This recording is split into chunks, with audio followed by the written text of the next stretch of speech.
Ahmedabad crime બ્રાન્ચે છેલ્લા 12 વર્ષથી parole લઈને ફરાર થયેલા કેદી હેમંત મોદીને ઘીકાટા મેટ્રો સ્ટેશન પાસેથી ઝડપી પાડ્યો છે.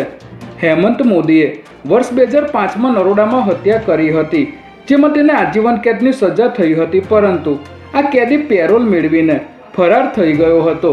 બાદમાં તેણે નામ બદલીને હિન્દી અને ગુજરાતી ફિલ્મો તેમજ વેબ સિરીઝમાં કામ કરવાનું શરૂ કર્યું હતું.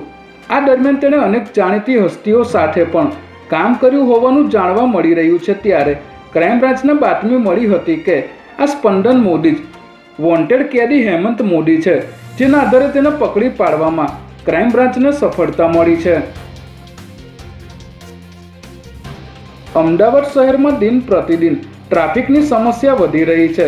સાથે જ પીએમ મોદીએ પણ ઈંધણની બચત કરવા માટે અપીલ કરી છે. ત્યારે શહેરના મેટ્રો સ્ટેશન આસપાસ લોકો પોતાના વાહનો મૂકી મેટ્રો સ્ટેશન પર જઈ શકે તે માટે કોર્પોરેશને વસ્ત્રાલ, સાબરમતી, થલતેજ સહિતના મેટ્રો સ્ટેશન નજીક પાર્કિંગ પ્લોટ શોધવાની શરૂઆત કરી છે. વધુમાં વધુ લોકો મેટ્રોનો ઉપયોગ કરે તે માટે હવે પાર્કિંગ પ્લોટને ડેવલપ કરવાનું આયોજન હાથ ધરવામાં આવ્યું છે. કોર્પોરેશને હાલમાં 17 પાર્કિંગ પ્લોટ શોધી લીધા છે, જેમાં પેવર બ્લોક, પાર્કિંગ સાઇન અને સીસીટીવી લગાવવાની પ્રક્રિયા કરવામાં આવશે.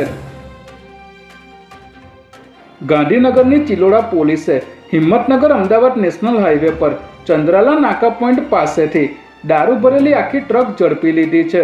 હિંમતનગર તરફથી આવતી કન્ટેનર ટ્રકમાં વિદેશી દારૂનો જથ્થો ભરીને અમદાવાદ તરફ જઈ રહ્યો હોવાની બાતમીના આધારે પોલીસે અહીં વોચ ગોઠવી હતી. ત્યારે પોલીસે બાતમીવાળી ટ્રકને રોકાવીને તપાસ કરતા દારૂનો જથ્થો ભરેલા પૂઠાના બોક્સ મળી આવ્યા હતા, જેમાંથી પોલીસે વિદેશી દારૂની 29,269 નંગ દારૂની બોટલો કબજે કરી છે.